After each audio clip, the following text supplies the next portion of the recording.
As we move into that this morning, we talk about this second principle of oneness new thought. And we've been talking about it all month. And so we call our attention to it, again, for the sake of focus. If we're exploring what is the diverse nature of our culture, and we're honoring those minority reports that have been so necessary and impactful to the greater story of America, we also focus on our principles. And so this month's principle is that humanity is God individualized. And there's no greater time for us to really be focused on this idea, because you notice it doesn't specify which humans. There is no one that is excluded from this principle. And so humanity is God individualized. And what it states is that because God is all there is, every human being is an individual expression of God. Endowed with the self-awareness, humanity has the ability to recognize this connection and unlock its divine potential. And I would argue that the Black folks that have persevered through the challenges they have faced have done this in just amazingly. And so while we are not the whole of God, God is the whole of what we are. And so we take that this week into this idea that there is such a powerful thing just laying there for us to discover that is often set aside for the individual.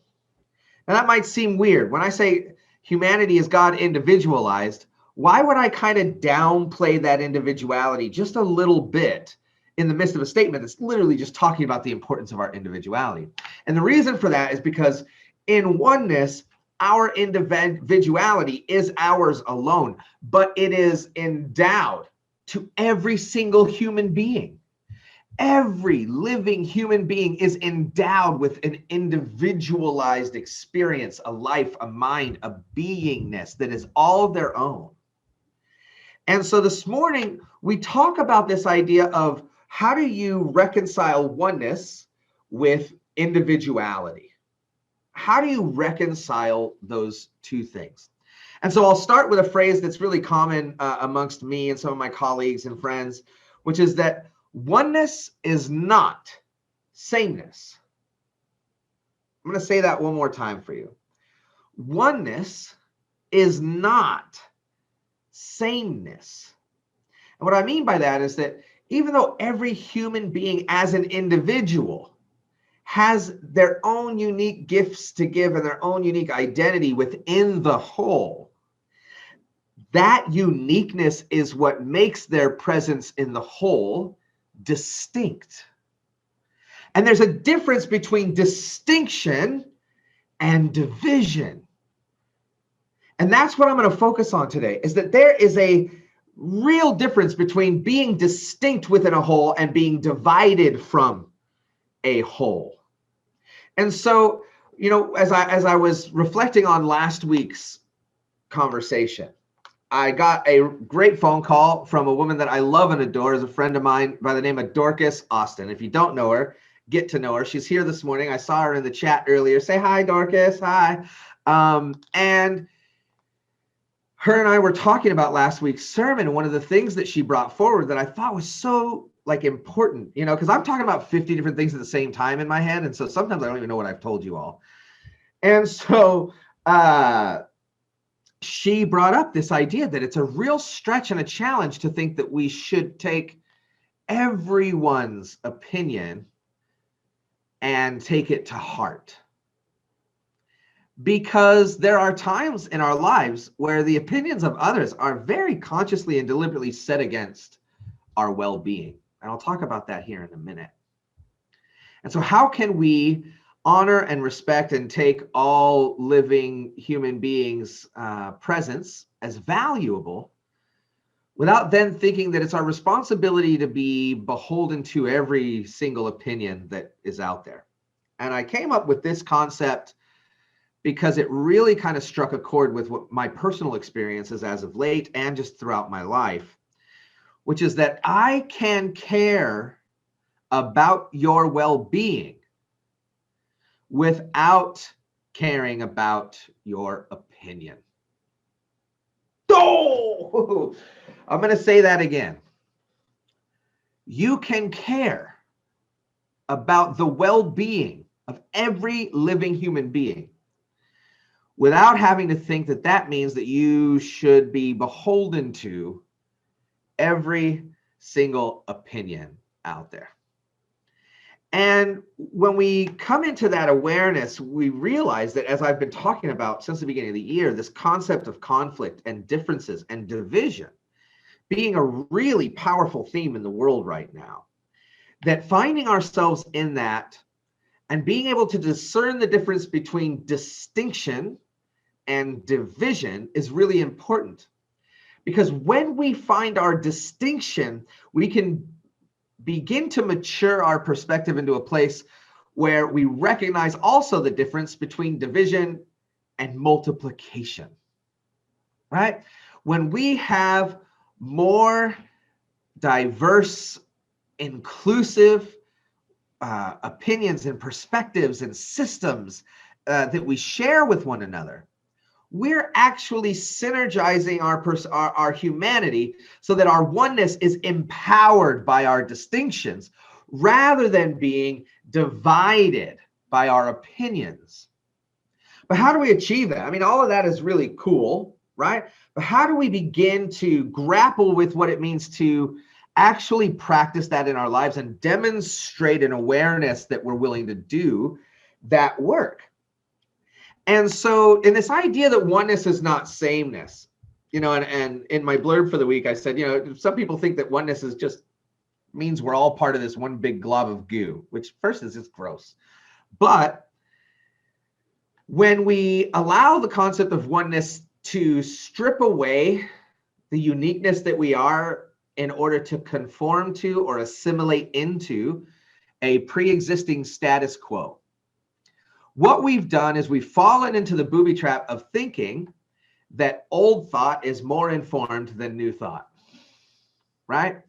We have tricked ourselves into thinking that because systems have been built in a certain way, and because culture has determined certain concepts and ideas and established this social and even spiritual status quo of our society and our communities, what happens is that we then try to assimilate to those things, and we begin to take apart the aspects of us that make us distinct. Let's try a little something in the chat here this morning, okay?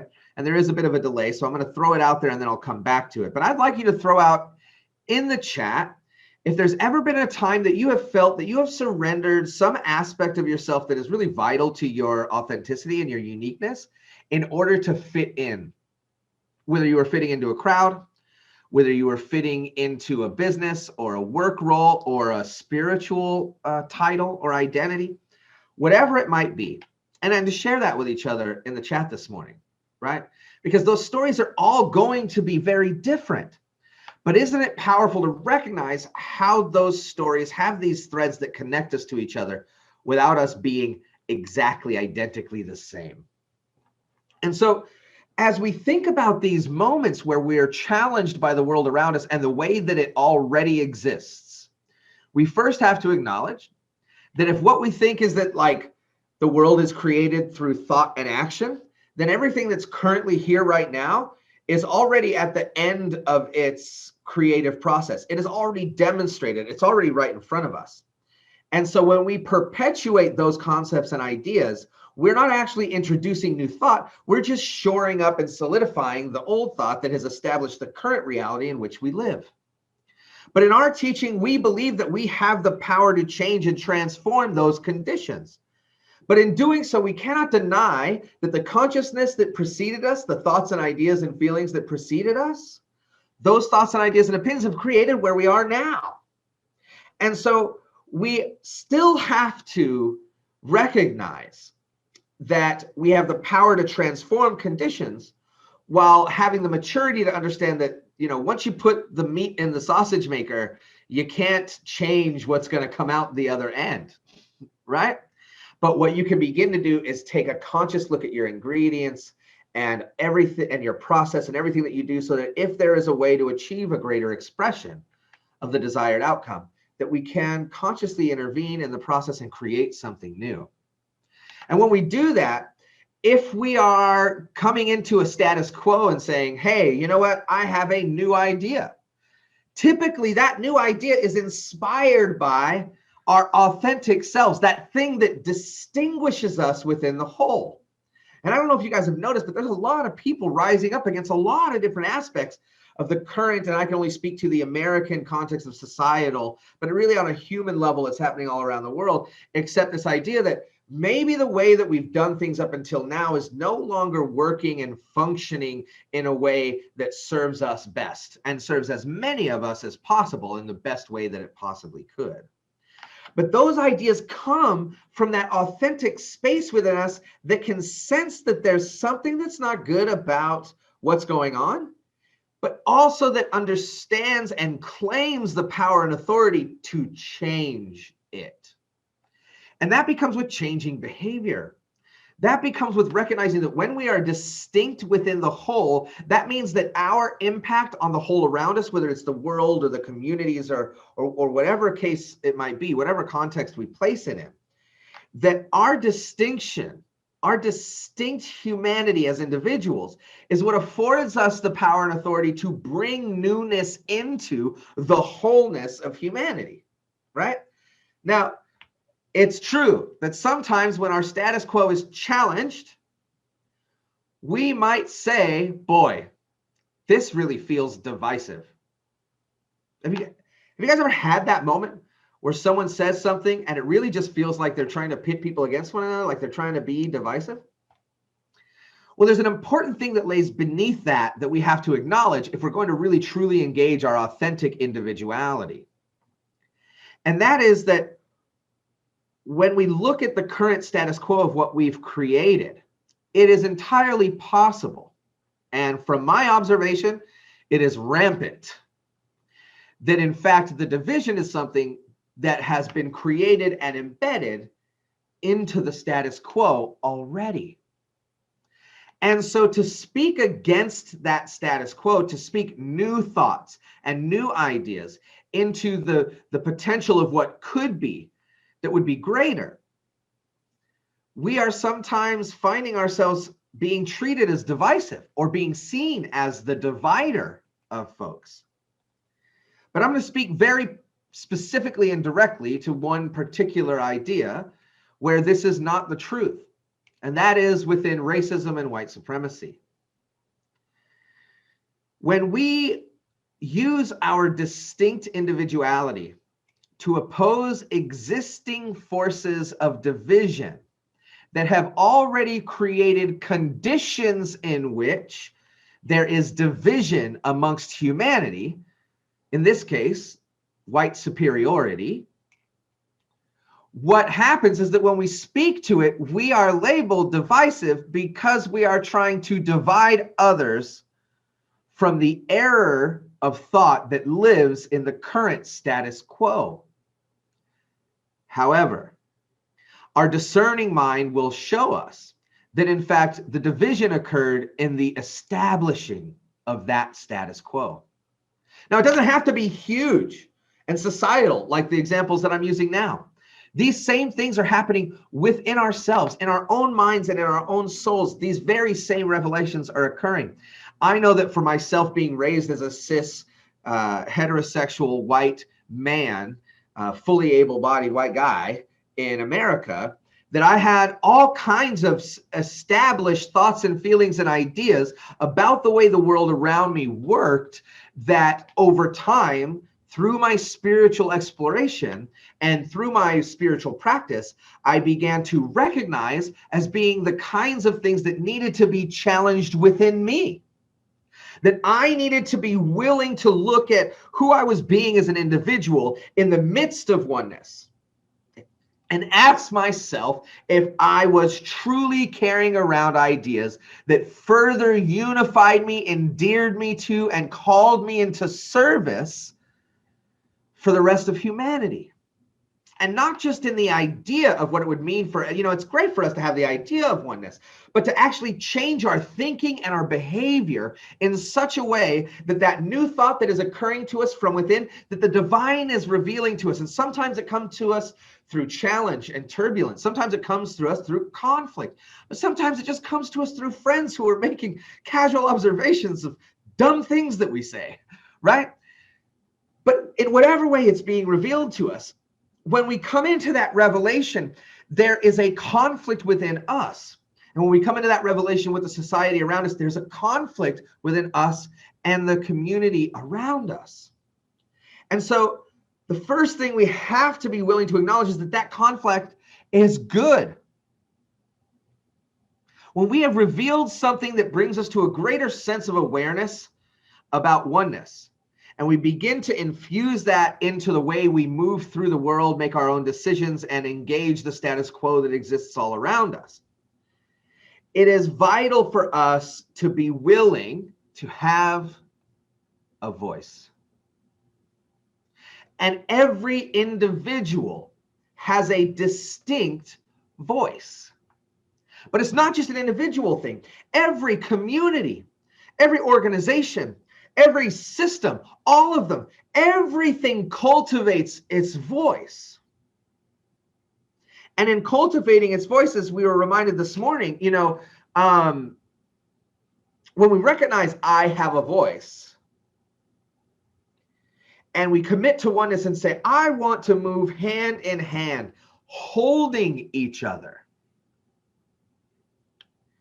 we recognize that that also means it's for calling out the wrong.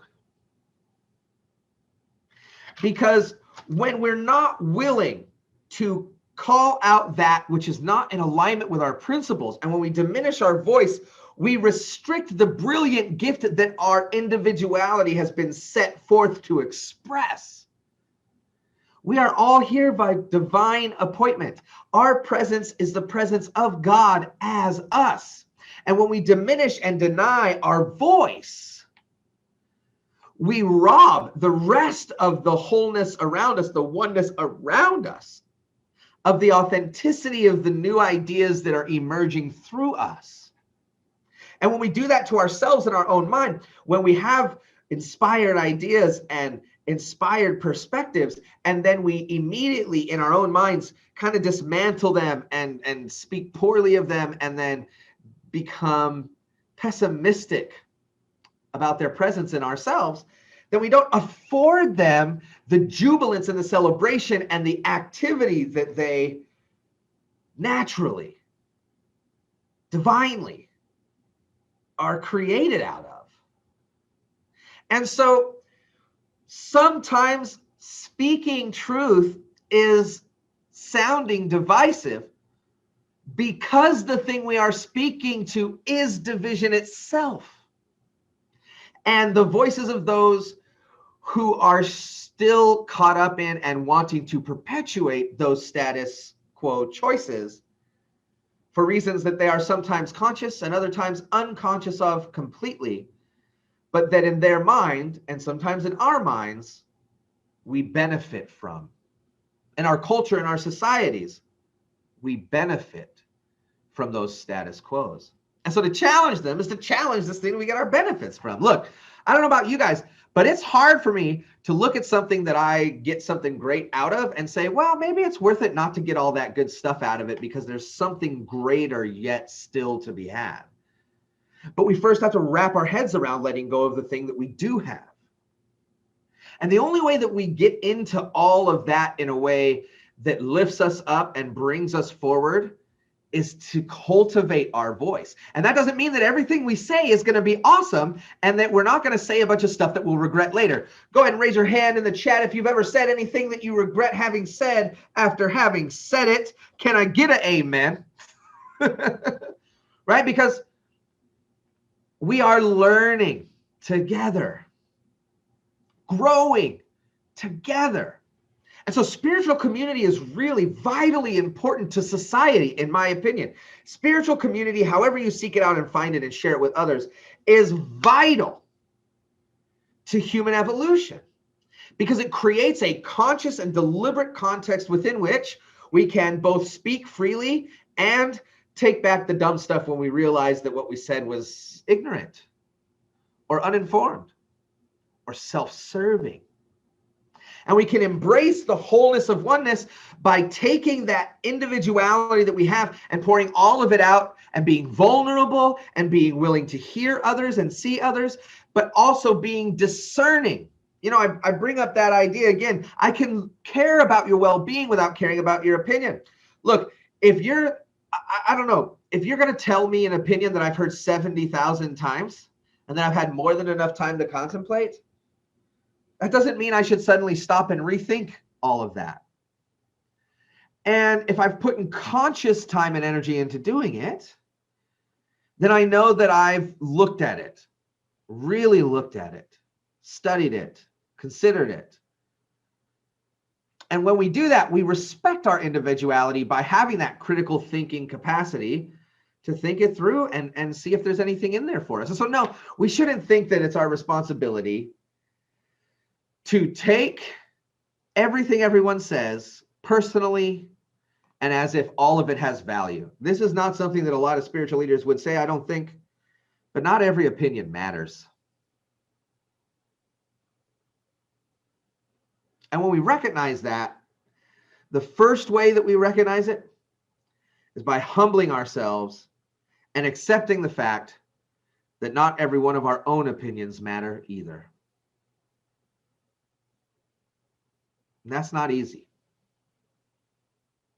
But when we gather together around oneness, we place faith and trust in each other's individuality, so much so that we welcome the distinct differences in perspective, because we know that as we add a different perspective lens to the whole lens that we're peering through, we are more informed, we are more enlightened, we are more educated, we are less ignorant, we are more free from the shadows of the things that we have not been able to see before, because someone somewhere else has had a perspective that has cast light into the darkest corners and regions of our minds and our soul. And so we must claim our individuality without dividing ourselves from humanity. And that is a balance that is going to take the rest of our lives to seek out. That's how I feel about it anyway. No one's arrived, myself included, of course. None of us have arrived. We're not going to arrive. We are on an infinite journey through the cosmos. There is no arrival. There is only right now unfolding, and the infinite potential that we can find in the power that we have been endowed with by the divine. And so allow us today to commit to each other about what it is that we're creating here. You know, the Board of Trustees, you're going to hear this in the announcements, is having a retreat today to talk about vision and mission and strategy and all of this other stuff. And that means that Oneness New Thought is cultivating a voice. And if you've been with us since December when we first started this, you've already noticed that our voice is trying to find itself. The first service we ever did looks probably nothing like the services that we're doing now, and we like it that way. We embrace being nimble and agile. We embrace the newness. And so as we come together this week as a community, I invite you to ask yourself, as an individual, what individual gifts am I bringing that are powerful and important? And how willing am I to acknowledge that that gift lays within everyone else as well? To depersonalize the idea that we should be held accountable to every opinion, but to adopt and embody and engage and integrate a set of principles into our life that help us identify those areas where there is something to be pursued, and to identify those areas where we do not need to afford our time and energy. That's the balance that we're seeking. To show up in the world and to bring as much of our love to the table as we can, and to dismiss and deny power to those things that limit us and restrict our principles and violate our principles, knowing that as we deny them power, that they begin to cease to exist altogether. And that's in our personal lives, and in our communities, and in our society, and in our culture. And so this week, I invite you to focus on your individuality in such a way that you give voice to the gift that you are. And that once that voice is out there in the world, to be conscious of how it's received, to be conscious of where there might be some distinctions for us to learn, where there might be darkness in our vision, and to accept the light being cast upon it by those who've agreed to love us as the preceding principle of everything else that we engage with together. And that's spiritual community. When we've decided that our love for each other precedes all of our decision making, whether it's right thinking or errored thinking, we can always rally back to our principles and hold each other hand in hand, holding on to each other. Because we cannot allow silence to win. We cannot allow ourselves to believe that simply sitting back and withholding our voice from the world is going to transform the world around us into a more just, into a more equitable, and into a more humane culture and society. But when we come together in spiritual community and do that work together and precede that work with love, we can find those things together. And when we find those things together, every time we find them, it's 1 + 1 = 100. We've got to care about each other. We've got to care.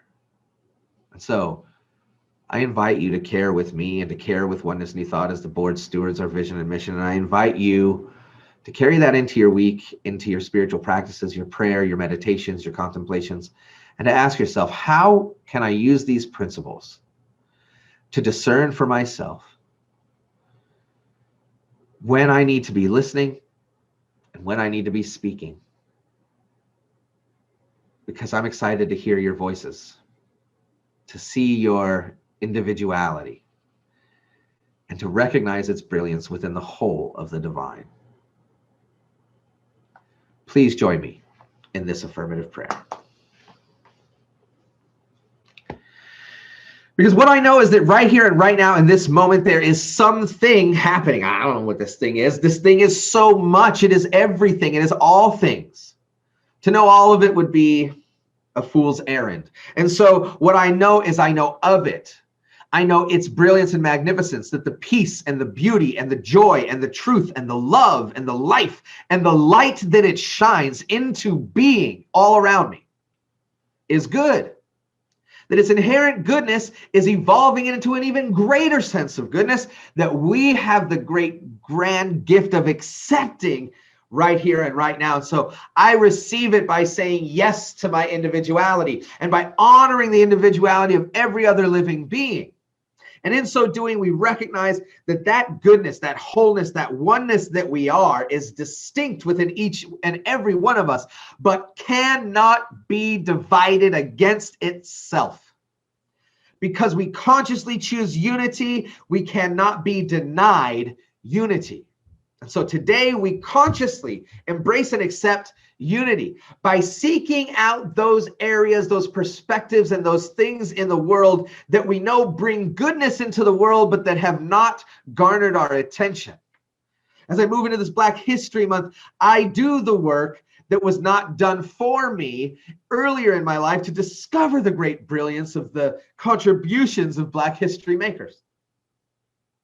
But I don't just do that in one area of my life. I take that principle and I apply it everywhere. And so together we apply that principle of a willingness to revisit the status quo, to invite new thought, and to raise ourselves to a level of evolution that is conscious and deliberate, knowing it is assured by the divine.